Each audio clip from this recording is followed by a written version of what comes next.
Hello, welcome to the JSS channel. I am Bidisha. আজকে আমরা এমন একটা টপিক নিয়ে আলোচনা করতে এসেছি যেটা অনেকেরই অনেক কঠিন লাগে, কিন্তু এটা প্রাইমারি টেট থেকে সি টেট থেকে শুরু করে আপার প্রাইমারি এসএলএসটি যে কোনো এক্সামের জন্য ভীষণভাবে গুরুত্বপূর্ণ। এবার আমাদের মনে এক ধরনের ভুল ধারণা থাকে যে গ্রামার হয়তো ভীষণ কঠিন, আমরা ফ্যাক্টস তো মুখস্থ করে নেব, কিন্তু গ্রামার আমরা করব কিভাবে? এবার শুনুন, গ্রামার কিন্তু ভীষণ রকমের ইজি, শুধুই মাত্র আপনাদের টেকনিকগুলো জানতে হবে, রুলসগুলো জানতে হবে। চলুন আজকে আমরা সাবজেক্ট ভার্ব অ্যাগ্রিমেন্ট, ভীষণ ইম্পর্টেন্ট একটা টপিক, এইটাকেই কেমনভাবে ইজি ওয়েতে পড়তে হয় দেখে নিই। তারপরে আপনারাই দেখবেন কত ইজিলি আপনারাই কঠিন অনেক প্রশ্ন অ্যান্সার করতে পারছেন। চলুন স্টার্ট করা যাক। এবার ইংলিশ গ্রামারে একটা বাক্য বা সেন্টেন্স গঠন হয় সাবজেক্ট, ভার্ব এবং অবজেক্ট দ্বারা। এবার সাবজেক্ট কি? সাবজেক্ট হলো যে কাজটা করছে, যে বা যারা কাজটা করছে তাই হলো সাবজেক্ট। কিভাবে আপনারা পাবেন সাবজেক্ট? একটা বাক্যকে যখন আপনারা হু দ্বারা কোশ্চেন করবেন তখন যে উত্তরটা পাবেন সেটাই হলো সেই বাক্যের সাবজেক্ট। ধরুন একটা বাক্য বা sentence, bird flies, who is flying or who flies, কে উড়ছে, তাহলে আমরা উত্তরে পাচ্ছি বার্ড। তাহলে এখানে সাবজেক্ট কি? বার্ড। পরে Riya is reading, who is reading, কে পড়ছে, উত্তরে আমরা পাচ্ছি রিয়া, তাহলে এখানে সাবজেক্ট কি? রিয়া। ক্লিয়ার? তাহলে সাবজেক্ট হলো কে বা যে কাজটা করছে সেই হলো সেই বাক্যের সাবজেক্ট। আর ভার্ব কি? ভার্ব হলো action words, anything we do is called verb. এইটা আমি পড়াচ্ছি, এটাও একটা ভার্ব, আপনারা শুনছেন সেটাও একটা ভার্ব, আপনারা লিখছেন সেটাও একটা ভার্ব, যে কোনো কাজকেই বলা হয় ভার্ব। ভার্ব তাহলে অ্যাকশন ওয়ার্ড। এবার ধরুন আপনি একটা দোকানে জুতো কিনতে গেলেন, আপনার পায়ের সাইজ 5। এবার আপনি কি কখনোই বলবেন যে 10 সাইজের জুতো দিন? অবশ্যই না। কারণটা কি? আপনার পায়ের সাইজ 5, অবশ্যই আপনার 10 সাইজের জুতো আপনার পায়ে ফিট হবে না। তেমনি প্রত্যেকটা সাবজেক্টের সাথে প্রত্যেকটা ভার্ব কিন্তু ফিট হয় না। এই সাবজেক্ট আর ভার্বের মধ্যে অ্যাগ্রিমেন্ট বা নির্দিষ্ট ভালো সম্পর্ক বজায় রাখতে হয়। কিছু সাবজেক্টের জন্য কিছু ভার্ব ইউজ হয়, আর সেইটারই কিছু রুলস আছে যে কোন সাবজেক্টের পর কোন ভার্ব বসবে। ধরুন একটা student, the student is reading, এটা অবশ্যই ঠিক। তাহলে এখানে সাবজেক্ট কি? হু is reading, the student is reading. আমরা জানলাম এখানে সাবজেক্ট হচ্ছে দ্য স্টুডেন্ট। এবার ভার্ব কি? এখানে ইজ রিডিং, তাই তো? এবার একটা স্টুডেন্ট যেহেতু সেই জন্য আমরা ইজ লিখেছি, অবশ্যই এটা একটা ঠিক। তাহলে যেহেতু এখানে সাবজেক্ট একটা সিঙ্গুলার আর তার সাথে আমরা একটা সিঙ্গুলার ভার্ব ইউজ করছি, তাহলে দুজনের মধ্যে কিন্তু অ্যাগ্রিমেন্টের সম্পর্ক ঠিক সম্পর্ক। কিন্তু ধরুন আরো করে স্টুডেন্ট চলে এলো, হয়ে গেল দ্য স্টুডেন্টস, তখন কি আমরা আবার সেই সিঙ্গুলার ভার্বটাকে আনতে পারি? অবশ্যই না, কারণ সাবজেক্ট চেঞ্জ হয়ে গেছে। যেহেতু একটা স্টুডেন্ট থেকে অনেক কটা স্টুডেন্ট চলে এসেছে, অবশ্যই আমাদের প্লুরাল ভার্ব আনতে হবে, না হলে কিন্তু এই ভার্ব বা সাবজেক্ট আর ভার্বের মধ্যে অ্যাগ্রিমেন্ট দেখা যাচ্ছে না। তো সেই জন্য যেহেতু এটা প্লুরাল, আমরা আনছি আর, দ্য স্টুডেন্টস আর রিডিং, তবেই কিন্তু সাবজেক্ট আর ভার্বের মধ্যে প্রপার অ্যাগ্রিমেন্ট দেখা যাবে। তাহলে আপনাদের যখন সাবজেক্ট ভার্ব অ্যাগ্রিমেন্ট করতে হবে, আপনাদের দেখতে হবে সাবজেক্টটা কি সিঙ্গুলারে আছে নাকি প্লুরালে আছে, সেই অনুযায়ী আপনাদের কিন্তু ভার্ব বসাতে হবে। এবার এই সাবজেক্ট ভার্ব অ্যাগ্রিমেন্টের কিছু রুলস আছে, আর সেই রুলসগুলোই আমরা একে একে শিখে নেব। প্রথমে সাবজেক্ট ভার্ব অ্যাগ্রিমেন্টের যে বেসিক রুল সেটা হলো সিঙ্গুলার সাবজেক্টের জন্য সবসময় সিঙ্গুলার ভার্ব, আর প্লুরাল সাবজেক্টের জন্য সবসময় প্লুরাল ভার্ব। যেমন এখানে দেখুন দ্য গার্ল, এখানে একটা মেয়ের কথা বলা হচ্ছে।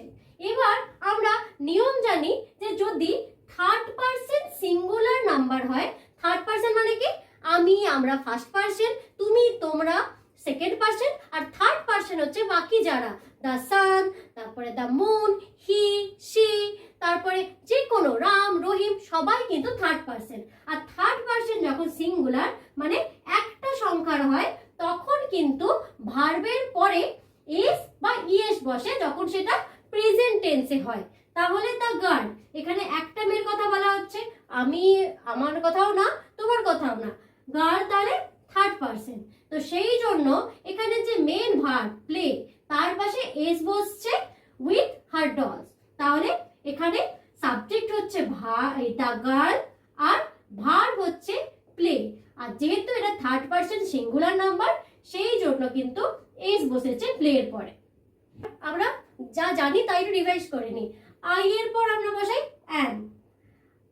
আই এর সাথে প্রেজেন্ট টেন্সে অ্যামই কিন্তু একমাত্র অ্যাগ্রিমেন্ট করবে।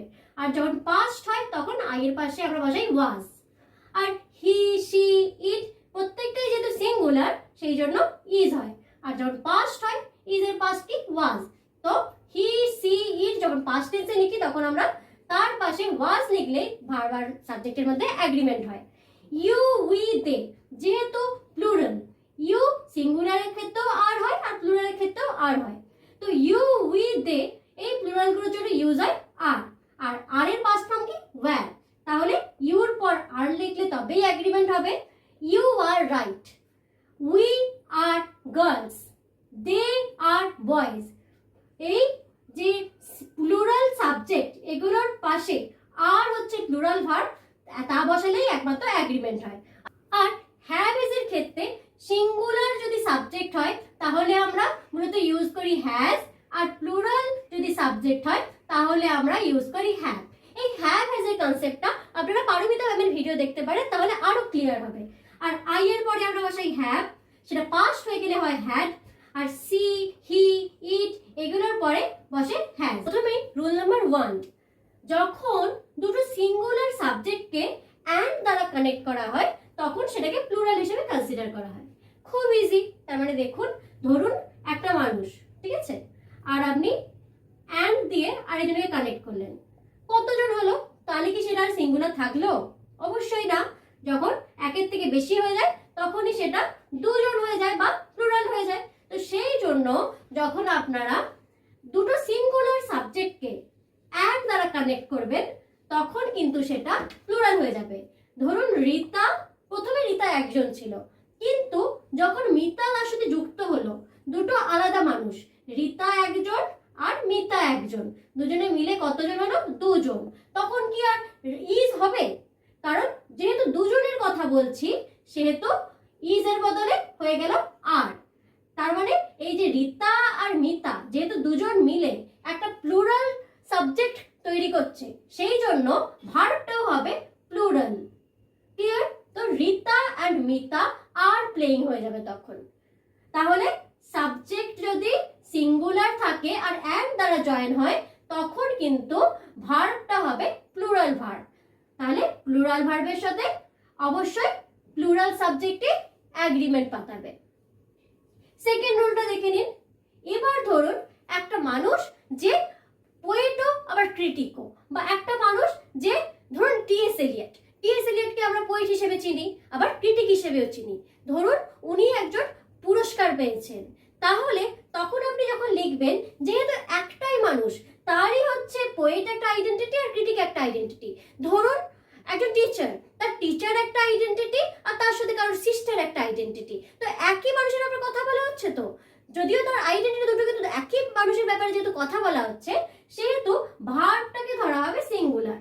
ধরুন T S. Eliot the poet and the critic, যেহেতু টি.এস. এলিয়ট একই জন, সেই পোয়েট সেই ক্রিটিক, তো সেই জন্য যে ভার্বটা ইউজ হচ্ছে সেইটা কিন্তু হবে সিঙ্গুলার ভার্ব। ক্লিয়ার? তাহলে এই রুলটা। রুল নাম্বার 3টা কিন্তু ভীষণ রকমের ইম্পর্টেন্ট। এই দেখুন, ব্রেড আর বাটার দুটো কিন্তু আলাদা জিনিস, কিন্তু যখন দুটো সাবজেক্ট একসাথে একটা নির্দিষ্ট আইডিয়া বোঝাচ্ছে, এখানে ব্রেড বাটার মানে কিন্তু কোনো খাওয়ার জিনিস হিসেবে বোঝাচ্ছে না। ব্রেড বাটার দুটো মিলিয়ে বোঝাচ্ছে লাইভলিহুড বা মৌলিক চাহিদা। এই যে সেন্টেন্সটা, bread and butter is essential for one's life, মানে যদি আপনি একদম লিটারাল ট্রান্সলেট করতে চান তাহলে ব্রেড আর বাটার আমাদের বাঁচার জন্য খুবই ইম্পর্টেন্ট। এবার সেটা তো নয় আপনি ব্রেড বাটারের বদলে আপনি তো ভাত ডালও খেতে পারেন, তাহলে এখানে কিন্তু ব্রেড বাটার মানে যে খাবার ব্রেড বা বাটার তা না, এখানে কিন্তু দুটো সাবজেক্ট মিলে একটা আইডিয়া বোঝাচ্ছে, একটা আইডিয়া বা সিঙ্গুলার আইডিয়া, যেটা মানে হচ্ছে এভরিডে ফুড অর লাইভলিহুড, মানে আমাদের মৌলিক চাহিদা, একটা মানুষের খাদ্য বা তার খাওয়ার খিদে মেটানো তার মৌলিক চাহিদার মধ্যে পড়ে, সেটা তার লাইফের জন্য এসেনশিয়াল। তো সেই জন্যই ব্রেড এন্ড বাটার যদিও বা দেখে মনে হচ্ছে প্লুরাল, কিন্তু সিঙ্গুলার হিসেবে ট্রিট হয়, বিকজ এই দুটো মিলিয়ে একটা নির্দিষ্ট আইডিয়াকে সাজেস্ট করছে। তো সেই জন্যই বলা হয় bread and butter is essential for one's life, not are. তাহলে বুঝলেন তো, যখন দুটো সিঙ্গুলার সাবজেক্ট মিলে একটা নির্দিষ্ট আইডিয়াকে বোঝায় বা ইডিয়ামসকে বোঝায়, তখন কিন্তু সেটা সিঙ্গুলার হিসেবে ট্রিট হয়, কারণ সেটা হচ্ছে একটা নির্দিষ্ট একটা বা সিঙ্গুলার আইডিয়াকে বোঝাচ্ছে। তারপরে রুল নাম্বার 4 দেখুন। রুল নাম্বার 4 হচ্ছে যখন সিঙ্গুলার সাবজেক্টগুলো যখন এভরি বা ইচ এরকম দিয়ে শুরু হয়, তখন কিন্তু ভার্বটাকে জেনারেলি সিঙ্গুলার লেখা হয়। ধরুন every man and woman in a family is responsible for a child. এবার এখানে যেহেতু ম্যান আর ওম্যান আছেন, অনেকের মাথাতেই প্রশ্ন আসতে পারে তাহলে নিশ্চয়ই আর হবে, কিন্তু না, আপনাকে দেখতে হবে এখানে এভরি আছে। এখানে এভরি আছে বলে, বা যদি ইচও থাকতো তাহলে ওয়ান করে করে ফার্স্টে ট্রিট হচ্ছে, দুটোকে একসাথে নয়। তো সেই জন্য কিন্তু আপনাদের সাবজেক্টটা হয়ে যাবে সিঙ্গুলার। তাহলে যখন সিঙ্গুলার সাবজেক্ট এভরি বা ইচ দ্বারা শুরু হয়, তখন কিন্তু ভার্বটাকে ট্রিট করা হয় সিঙ্গুলার হিসেবে। যেমন every man and woman in a family is responsible for child, এখানে কিন্তু আর হলো না, ইজ হলো, কারণ শুরু হচ্ছে এটা এভরি দিয়ে। এটা যদি ইজ দিয়েও শুরু হতো একই রুল ধরা হতো, কিন্তু সাবজেক্টটাকে সিঙ্গুলার হতে হবে, আর সেই জন্যই এটা ভার্বটাও সিঙ্গুলার হয়েছে।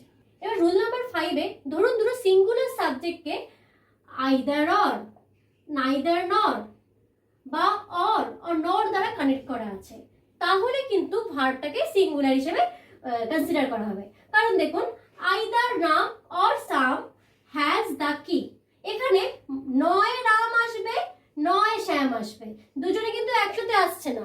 যেহেতু একজন আসবে তাহলে অবশ্যই ভার্বটা হবে সিঙ্গুলার, আর আমরা জানি যে সিঙ্গুলার ভার্বের জন্য হ্যাজ ইউজ করা হয়। তো সেই জন্য আইদার রাম অর শ্যাম দুজনের নাম থাকলেও যেহেতু বলা হয়েছে যে কোনো একজন, সেই জন্য কিন্তু ভার্বটা হবে সিঙ্গুলার। তাহলে either Ram or some has the কি।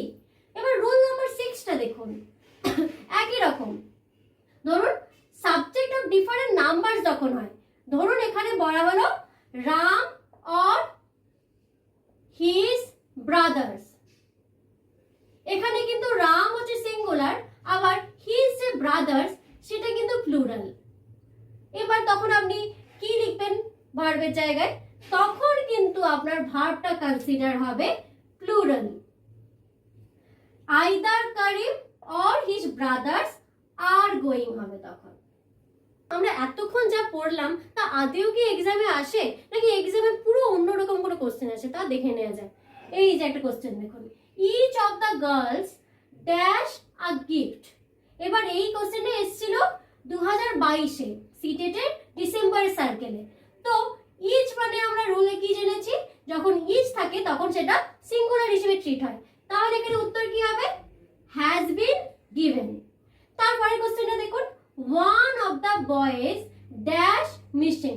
এবার যখন আপনারা এক্সামে টেনশনে থাকবেন, প্রথমেই আপনারা দেখবেন বয়েজ, আপনাদের মাথায় আসবে তাহলে এটা প্লুরাল হবে, কিন্তু না, আপনারা জিনিসগুলোকে আরো ভালোভাবে পড়বেন, দেখবেন ওয়ান অফ দ্য বয়েজ বলছে, যে কোনো একজন বয়েজ, না সব বয়েজের কথা বলেনি, তাহলে কি হবে, অবশ্যই ইজ, যেহেতু সাবজেক্টটাকে সিঙ্গুলার হিসেবে ট্রিট করা হচ্ছে। এটা এসেছিল সিটেটের ডিসেম্বরের 2020-তে। তাহলে দেখলেন তো একেবারে সিটেটের কোশ্চেন, তো সেই কোশ্চেন কিন্তু আপনারা পারছেন। তাহলে বুঝতে পারলেন তো জিনিসগুলো কত ইজি, জাস্ট আপনাদের রুলগুলো মাথায় রাখতে হবে আর প্র্যাকটিস করতে হবে। যখন আপনারা বারবার এগুলো প্র্যাকটিস করবেন, আপনারাই দেখবেন একবার ভাবতেই হচ্ছে না, আপনারা ঠিক অ্যান্সারটাতেই দাগ দিচ্ছেন। আরেকটা সিটেটেরই কোশ্চেন জুলাই 2020-তে এসেছিল, bread and butter dash my breakfast every morning. এখানে কিন্তু ব্রেড অ্যান্ড বাটার দুটো আলাদা আলাদা করে হচ্ছে না, এটা একটা কম্বাইন্ড মিল বোঝাচ্ছে, just like rice and curry. তাহলে কিন্তু এটাকে সিঙ্গুলার হিসেবে ট্রিট হয়। একটা যদি একটা ফেজ হিসেবে বোঝানো হয়, যেমন আমরা আগে শিখলাম ব্রেড অ্যান্ড বাটার, যেখানে লাইভলিহুড বোঝাচ্ছিল, সেইটাও যেমন সিঙ্গুলার হিসেবে ট্রিট হবে যখন কম্বাইন্ড মিল বোঝাবে। শুধুমাত্র সে ব্রেড খায়নি বা শুধুমাত্র বাটার খায়নি, শুধুমাত্র সে কি বলতে পারবে বাটার খেয়েছিল না, এই দুটো মিলেই কিন্তু একটা কম্বাইন্ড মিল। ওই জন্যই কিন্তু এখানে যে ভার্বটা হবে সেটা সিঙ্গুলার হবে। তাহলে ইজ এখানে কারেক্ট অপশন। তাই বলি স্লো অ্যান্ড স্টেডি কিন্তু একসাথে ধরা হবে, ভার্বটা হবে singular. Slow and steady wins the race. Rice and curry is my favourite meal. তাহলে যখন কম্বাইন্ড মিল হিসেবে ধরা হবে তখন কিন্তু সেইটা হবে সিঙ্গুলার ভার্ব। তাহলে যদি কম্বাইন্ড হয়ে যায় তাহলে সেই সাবজেক্টটাও হয়ে যাচ্ছে সিঙ্গুলার, সেই জন্য তার সাথে যে ভার্বটা অ্যাগ্রিমেন্ট করবে সেও কিন্তু হবে সিঙ্গুলার। জুলাই 2023 এসছে, neither the teachers not the students. এখানে দুটো নাউনই কিন্তু প্লুরাল, ঠিক আছে। তাহলেও কিন্তু নিয়ারেস্ট যে নাউনটা সেই নাউনটার অনুযায়ী হচ্ছে আমাদের ভার্বটা হবে। তাছাড়াও যেহেতু এখানে স্টুডেন্টস প্লুরাল, তাহলে এখানে অবশ্যই যে ভার্বটা হবে সেটা হচ্ছে আর। নিয়ারেস্ট ভার্বটা যেহেতু প্লুরাল সেখানে আমরা ইউজ করছি আর, তাহলে neither the teachers not the students, এখানে আর হচ্ছে। ক্লিয়ার? দেখলেন? আপনাদের জাস্ট আরো কিছু রুলস মুখস্থ করতে হবে, আর যে রুলসগুলো বললাম সেগুলো বারবার প্র্যাকটিস করতে হবে। তাহলেই আপনারা সিটেটের মতো এক্সামেও কিন্তু খুব ইজিলি সেগুলো সলভ করতে পারবেন। আপনারা প্র্যাকটিস করতে থাকুন। আর যদি কোনো অসুবিধা থাকে অবশ্যই কমেন্ট সেকশনে জানান। আর যদি পেড ব্যাচ নিতে চান অবশ্যই ডেসক্রিপশন বক্সে চেক করুন। আর আজকের ক্লাসটা এখানেই শেষ করছি। ধন্যবাদ।